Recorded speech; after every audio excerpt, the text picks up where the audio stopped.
a los derechos humanos por parte de integrantes de las fuerzas de seguridad en México y que catalogó este reporte como pura politiquería y mentiras, fíjate, así lo criticó el presidente y además agregó, dijo, son unos mentirosos, se asumen como el gobierno del mundo y nada más ven la paja en el ojo ajeno y no la viga en el propio. Pues no, no es cierto. Están mintiendo, es pura politiquería, es su naturaleza. No quieren abandonar la doctrina Monroe y antes el llamado destino manifiesto no quieren cambiar. Pues vamos a preguntarle al maestro a ver qué opina, porque pues estuvo fuerte, ¿no? Esta crítica del presidente al gobierno de los Estados Unidos. ¿Y los gringos qué han de haber dicho?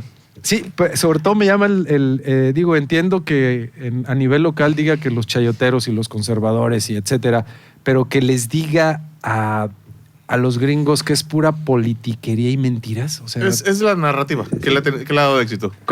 Él catapulta el sentimiento que tiene el mexicano de que mendigos gringos, pero bueno. Le agradecemos mucho a nuestro amigo David Castillo Zapuche que nos haya tomado la llamada para platicar de este documental que se llama Caballo de Troya, que hace algunos días fue estrenado en Cinépolis, allá en Monterrey, y que dice, la ciencia nos dice que tenemos el tiempo contado. Le agradezco mucho a David que nos haya tomado la llamada, una historia de éxito vallense, huasteco, que está trascendiendo. ¿En qué consiste Caballo de Troya? Es, una vez más, un llamado a la conciencia colectiva, un análisis de la realidad que estamos viviendo en el tema del agua y la contaminación. David, muchas gracias por tomar la llamada. Hola, ¿qué tal, Samuel? Buenas tardes. Muchas gracias a ustedes por tomarme en cuenta y por esta llamada. ¿En qué consiste Caballo de Troya? Desglósanos en qué consiste este producto cinematográfico. Consiste básicamente en un análisis, como bien mencionaste ahorita, sobre lo que es las condiciones del aire que tenemos regularmente en el área metropolitana de Monterrey. ¿Qué alcances nos dice Caballo de Troya? ¿Qué tan mal estamos ya en materia de contaminación del agua, el aire, todo eso, David? Pues hay analogías inclusive con el tema del agua, porque en el agua, como lo menciona la bióloga Selene Martínez Guajardo, se ha actuado rápido, porque es muy notorio cuando de plano las fuentes de agua están escasas o están contaminadas. Y entonces se acciona rápido porque es un elemento vital, visible, digamos, ¿no? Y con el aire no. Con el aire no es lo mismo, porque podemos pensar que el aire está limpio, quizá, pero en realidad puede llegar a estar cargado de agentes nocivos para la salud. Y de plano en ciudades como Monterrey, sí llega a ser muy notorio porque los cerros desaparecen, no podemos verlos por la nata esta que se genera de pronto en días de altos índices de contaminantes. En Monterrey, David, por ejemplo, ya hay una manera que las instituciones tengan de detectar pues ese grado de contaminación o polución o ese riesgo que tiene ese aire para los ciudadanos, ¿o todavía no se hace esto? Sí, tiene unos años que se implementó y está a la mano en la red, la página de Aire Nuevo León, en donde uno puede meterse a revisar cuál es el estatus del aire y que se actualiza cada hora. Entonces ya podemos ver, por ejemplo, qué partículas PM10 o PM2.5 está suspendidas, y en las diferentes estaciones de monitoreo que hay alrededor de la metrópoli se puede ver qué lugares están más contaminados que otros, en donde hay parámetros más elevados o más bajos, a ver si la calidad de aire está en verde, que es buena, amarillo regular, naranja mala, rojo, que es muy mala, y morado, que es extremadamente mala. ¿Y qué riesgos representa para la salud, por ejemplo, tener esos indicadores? Por ejemplo, el del rojo ahí de manera constante.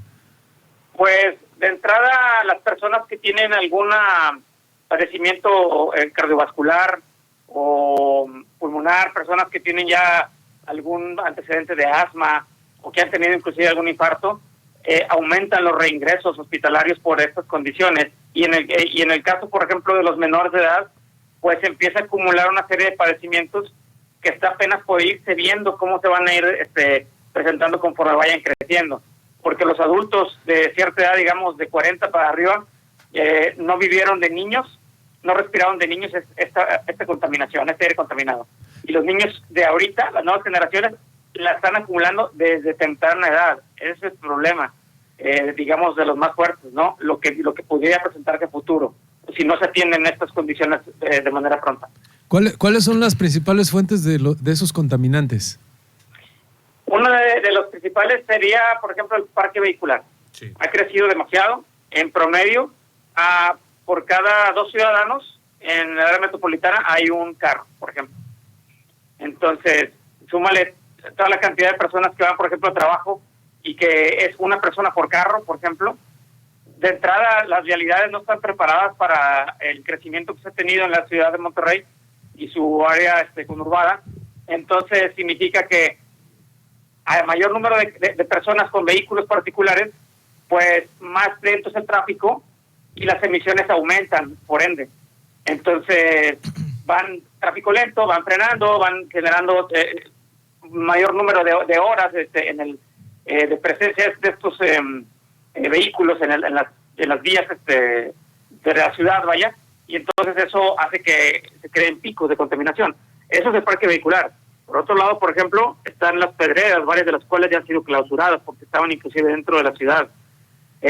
Otra es la misma industria que tenemos. Digo, todos conocemos o sabemos que Monterrey es una ciudad industrial, pero ha crecido tanto la ciudad que la industria ha quedado dentro de la mancha urbana. Entonces, al generar estos contaminantes durante las horas del día, inclusive durante la noche, pues de pronto ya tenemos se suman, vaya, estos factores. Y aparte tenemos la refinería de Cadereyta, que pues está en un punto en donde los aires de los vientos dominantes Sí. arrojan toda esa contaminación que la refinería genera hacia la ciudad. Los vientos dominantes vienen de Cadereyta, digamos, hacia la ciudad de Monterrey, la mancha metropolitana.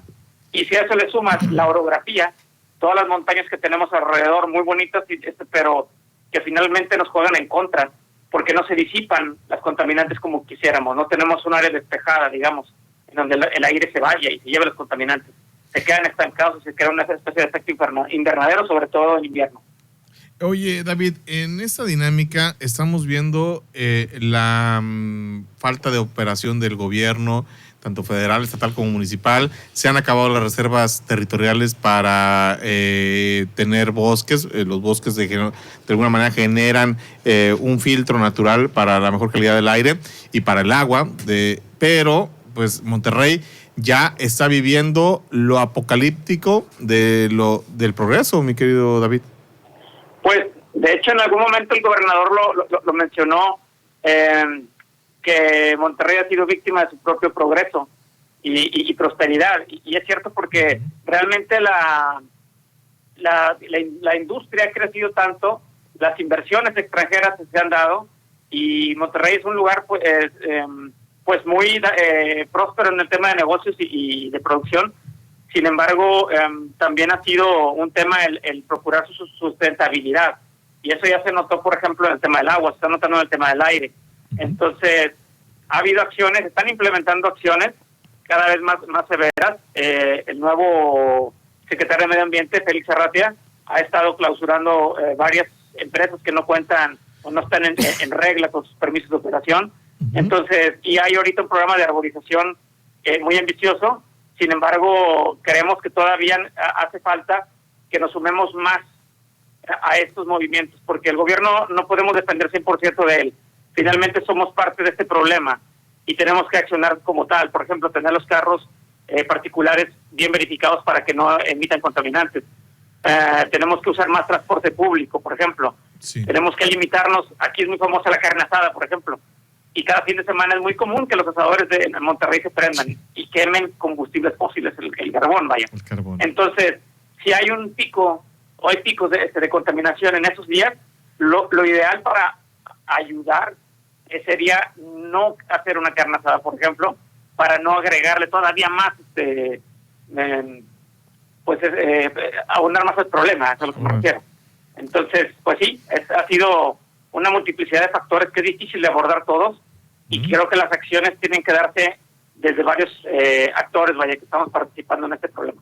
Pues, mi querido David, te felicito. David Castillo Zapuche es hijo de nuestro estimado amigo, nuestro escultor, pues muy perseguido David Castillo, y que bueno, pues ha logrado triunfar, una historia de éxito, una historia de que sí se puede, y sobre todo que el talento que nace en la Huasteca tiene una proyección de talla mundial. David, un abrazo, felicitaciones, ojalá y las cadenas de cine lo puedan generar. Ya se estrenó en Cinépolis. Y bueno, enhorabuena, David, te mandamos un abrazo y muchas gracias. Igualmente abrazo para ambos y pues saludos a toda la Huasteca Potosina y esperamos que pronto podamos tenerlo, hacer llegar esta producción a más espectadores. Gracias, David. Éxito y que ojalá se haga conciencia social. Vamos a una pausa comercial. Regresamos con el líder de la sección 26 del CENTE, el profesor Bárcenas. Regresamos.